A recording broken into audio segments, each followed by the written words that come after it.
to be here all throughout the night and tomorrow. No, there's no pacing. With ribs, beer, and food, I'm done. At least I have fruit over here if I need to take a break. I have fruit, the healthy option. Yeah, I just had fruit with chocolate. Chocolate on anything is awesome. Yes? Fantastic. Anybody tried the portini?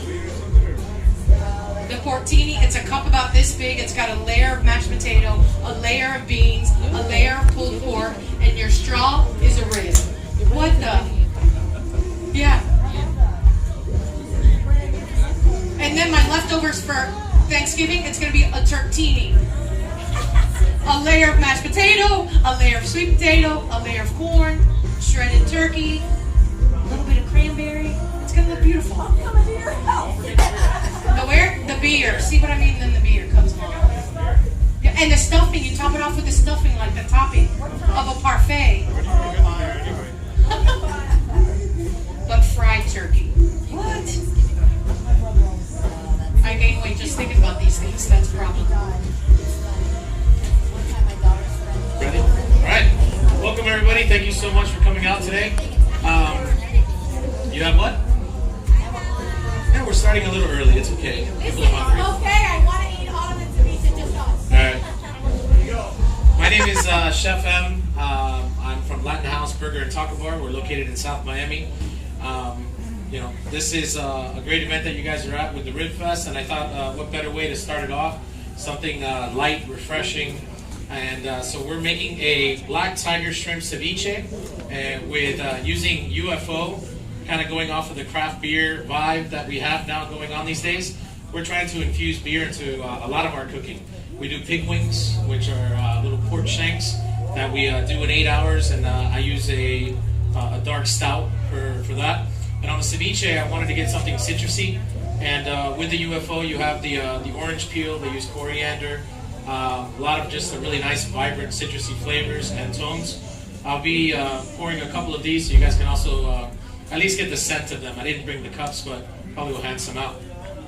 Now, ceviche, the most important thing, first and foremost, is the ingredient is just something fresh. Whatever it is, a white fish, a shrimp, fresh ingredients, basic fresh ingredients. We use, I guess, 5 ingredients in our ceviche. We use limes, Persian limes. They're full of juice, and they're very tart. They're better than lemons because the acids in the limes are what actually break down the ceviche. I prefer ceviche done a few hours before, 6 to 8 hours sometimes. In some customs, more towards the Peruvian style of ceviche, they do the actual lime right over the plate, and then they'll serve it. So you're eating more of a sashimi, Japanese style. On the ceviche. On mine, I like the fish and the shrimp to be cooked. Now, the lime will cook your ceviche in about an hour, hour and a half. Anything that you put it on, it will get cooked through. You can use scallops, you can use shrimp. If you want to get really nice right now with lobster season, you can use some Florida lobster. And then white fish, any snapper, yellowtail, mangrove, grouper. Not the oily fish, stay away from the tuna, the mackerel, and so on. Just because the oils in them won't allow the limes to penetrate. Now, basics ingredients, cilantro. It's not culantro, cilantro. You can smell it, smell the difference between it. It's a fresh herb, very popular in Mexican dishes, in Latin America, Central American dishes. We have the yellow onion, we have plum tomatoes, we have the limes, and we have the red onion. When you're doing your tomatoes and every other piece, kind of try to get everything unified. If you don't want to have big chunks of onions, big chunks of tomatoes or anything, so you want to go ahead and just kind of dice it. You're going through the tomato, make some cuts over the top on the plum tomato, kind of open it up like a nice little flower, and then you want to turn it, and you want to go through and then dice it straight down. There we go. I'll move it over so you can see. Usually there's like a mirror here that's pointed outward, so you're cooking over the top, but we'll do it this way. Like in everything else when you're cooking, whether you want to boil something, you do potatoes, anything you do, try to get the cuts the same in what you're doing. And that way when you're cooking, the cooking time is the same. Whether you're in the same here, when you're putting it in a ceviche, you want all of the ingredients to absorb the lime, absorb the juices, absorb the beer the same. And if you have big chunks of something, it's not going to happen. So you want to cut up the tomatoes, put it in the bowl. Now this is for show because we do have it prepared for you. This is my mom, Chuchi, and she's been my sous chef since we started the business, along with my wife over there taking pictures somewhere. There she is, and so she's actually preparing it for you now. Now on the yellow onions, you want to peel it, leave the tail on. As you can see, that all the onions, they come down to a point. That's actually is going to help you out to kind of keep the onion together. Once you peel it, you're going to cut the onion in half and drop it down. Take off the tip of the onion, but leaving the other side open. Then you're going to go from the top. You're going to make little slices straight down on the onion. The more slices you make, the smaller the dice will come out. You want to put your hand up top, never your hand down forward. You want to put it up top and just kind of slice. Make 2 slices across it. And then you want to come down using your knuckles, thank you. Your knuckles over to hold the knife. You just want to kind of come straight down.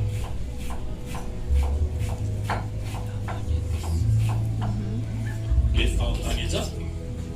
Mix it in. Now, at this point, with tomatoes and onions, you want to add the lime. The reason for it is that the onions have a lot of juice and a lot of solid acids that need to be broken down, and the way to do so is with the limes. I strongly suggest getting a lime press, because doing this, for a ceviche this size, for a family of 4, let's say, you're doing ceviche for your family, you're going to want 10 to 12 limes. They have those really common presses where you have the 2 pieces of metal, you just kind of squeeze them together. Make sure you're squeezing the lime and the juice that's out of the lime. You don't want to be squeezing the skin of the lime. The skins of the limes have enzymes in them that are actually very sour, and you lose the really nice fresh tartness that the lime will give you. So when you're doing the limes, again, you want to squeeze the inside, the fruit itself, and never fold it on itself and then try to get more juice out of it, because all you're doing is just squeezing out the enzymes. Do you use key lime juice in the bottle? No. The reason, like, key lime is great. The key lime, if you can get them whole, you would use a lot more, of course, but they do have enough tartness to do it. Whenever anything is put into a bottle, they sell limes in a bottle in the store. It loses all its acid concept completely. So it's good for certain recipes for baking, where you're going to be like a key lime pie or so on. But for anything having to do with cooking it with the lime, it just won't work. So definitely the fresh lime is on that. And then what you want to do is you want to put enough lime. You can use a round bowl, you can use a square bowl. You want to put enough lime in it so that the actual onions are laying down in the lime juice. And about every 10 minutes or so, just go ahead and fold it so that it gets really nice and incorporated. At this point also, you can add some salt. Salt is to taste. And so again, it's your own personal preference how much salt you want to use. So we have the tomatoes, we have the onions. Now on the cilantro, a lot of people, personal preference. Again, some people like to sit here and grab the cilantro and go leaf by leaf, which is nice if you're having a conversation with somebody, if you're sitting in the kitchen, you have all day, you're relaxing and you're just talking and you say, how are you, how's your day, and so on, you go leaf by leaf. I think that's crazy. So we go and we chop the cilantro, grab it, turn it around, keep all the leaf ends together, and just chop it down. The leaves and the stems towards the top have the exact same flavor. As long as you're not using the stems on the bottom, which are more towards the roots, you're going to get the same flavor profile, and you're going to get the same effect that you're going to want on your ceviche.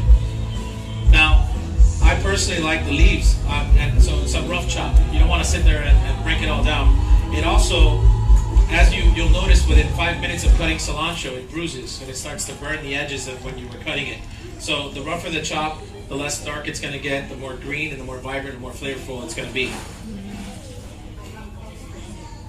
Awesome. So put them in ice. Beautiful. Look at that. We have beer for sampling, ladies and gentlemen. Here you go. All right. I'll pretend to put it in here so we can actually use it to drink. That works. Again, so we have the ingredients so far. Cilantro, lime, onion, tomato. 4 really simple ingredients. The last ingredient is the red onion. I use it towards the end of the ceviche. What it does, it gives it beautiful presentation. The color on the red onion pops up with the lime. When you're plating the ceviche and you have the red onion on it, it totally changes the character of the ceviche. And then it has a sweetness to it. It has the different sugar than the yellow onion or the white onion. And it just really works well with it. But if you can tell the difference between the size of the amount that you need, one red onion about this big will do just as much as the large one. So don't overdo it with the red onions. And on the red onions, what I like to do is just make sure, do the same thing, cut it in half. But instead of cutting it from the end, you're going to cut it from the side that you cut it. And this will give you the actual, instead of a square chop, you're going to get little kind of leaflets of the red onion. And as you're going, this is what you want to kind of see in your ceviche, are these little guys. All right. Now again, add the lime. Once you've had enough lime and you put in your ingredients, then you're going to add your shrimp, your lobster, your white fish, any fresh. When I say fresh, I mean if you can catch it yourself, of course the best. If you can buy it off of the docks, even better. But we're lucky enough to work with a company, Sable Seafood. They come and they deliver it from the boat same day. And just nothing frozen. Don't buy tilapia in a freezer and try to make ceviche out of it. You'll be very, very happy. You'll remember me. Yeah, you just, right now I just kind of put everything in together. Now what we've gone ahead, because of the process of the ceviche taking, we went ahead and made some ceviche this morning. And we use the exact same ingredients that you have now. But we use the black tiger shrimp. So we've already prepped some here for you. We're going to go around and hand you guys some, and then kind of do a question and answering if you have any questions on the ceviche itself and the pairings. The last ingredient we use is the beer. For when you're doing ceviche, normally you wouldn't put beer. You can do ceviche with it or without. The reason we use the UFO is because it's a white wheat unfiltered beer. It has the orange peel, it has the coriander, and it has that citrusy effect that you want with the lime of the ceviche. So in this case, I enjoy it. I enjoy cooking with the beer. There's so many different flavor profiles you can use. When we do our burgers, we do different sauces for our burgers, and we'll actually put different beers in the burgers, in the actual ground meat while it's being cooked. Keeps it very juicy. The cheeses pair great with the beers. And so what we like to do is then pair the actual burger to the beer, not only when it's cooked, but then at the end when you're actually eating it. And that's the same kind of idea you're going to get here. So my wife and my mom are going to go ahead and pass out. You guys let the first row come up real quick, and we'll give you guys the first sample with a napkin. All right. Let's go ahead and grab. Yeah, absolutely. Right at the end, when that had it on the bone, you're adding the actual shrimp or the protein, is when you would add the beer itself. For a serving for 4 people, 1 beer is more than enough. Which is what we had, like for instance, for here I used 3 beers. And so you can see, and then look at the amount of servings. For 4 people, 1 beer is plenty. There's napkins here also, you can grab for your guest. No problem. We have enough to go around. Okay, second row. Any questions while we're here passing out the ceviche?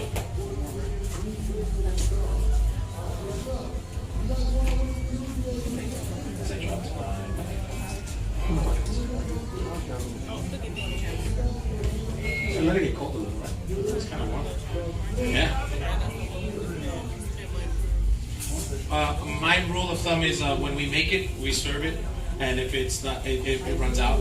But if you had to keep it overnight, 2 nights would be the maximum. After the second night, when you wake up in the morning, the moment your ceviche starts to smell like fish or smell fishy in a sense, it's time to just move on. People, because it is cooked and because it's fresh, you can probably keep it in a sealed container in your fridge for a good 3 to 4 days.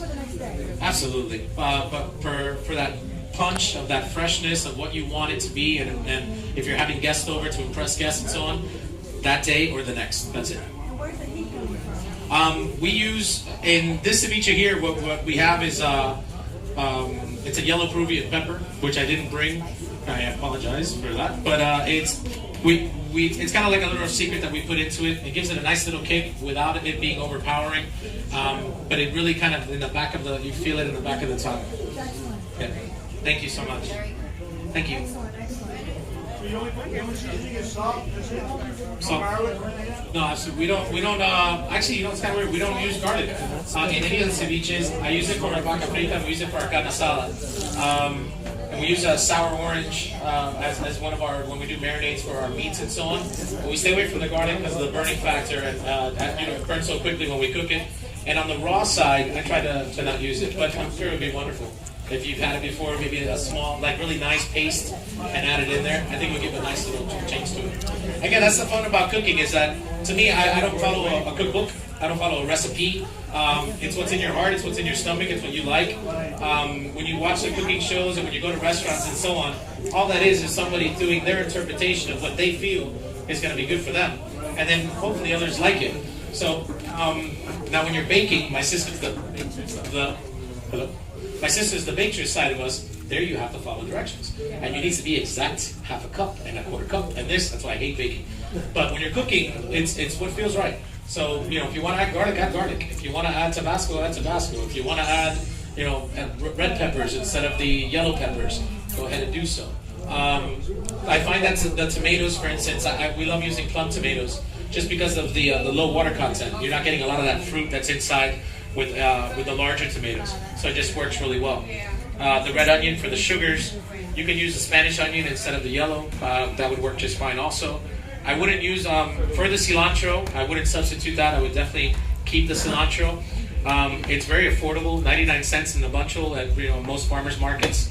And that's the thing, is that if you keep the proteins, if you want to go with shrimp, you can probably do a serving of 4 people with for less than $30. If you start going into the lobster and into the yellowtail or so on, for the same 4 people, you're looking at about $50, $60 per fork. But if you go to a restaurant, you're going to get a spoon of what I served you, maybe 3 of them, and you're going to end up spending $26, $27 anyway. So, and that's for 3 little spoons. Right, at Latin House, you don't actually. we do the yellowtail and black tiger shrimp ceviche in a large martini, glass-wise, and it's $18, and it's probably 6 to 7 of those spoonfuls all inside of that martini glass. So it's definitely a value. But because we're in Kendall, or South Miami, sorry, we're not on the beach and we're not in Brickell. It kind of, we try to play the area. Any other questions for us today? Any questions with pairing beer with your foods? What would you pair with that same one? Yes. So drink-wise, whatever you cook with is what you want to drink. It's the same as using wine in your cooking. Never use cooking wine. You'll see it. You're walking through the supermarket. It says cooking wine. Avoid that at all costs.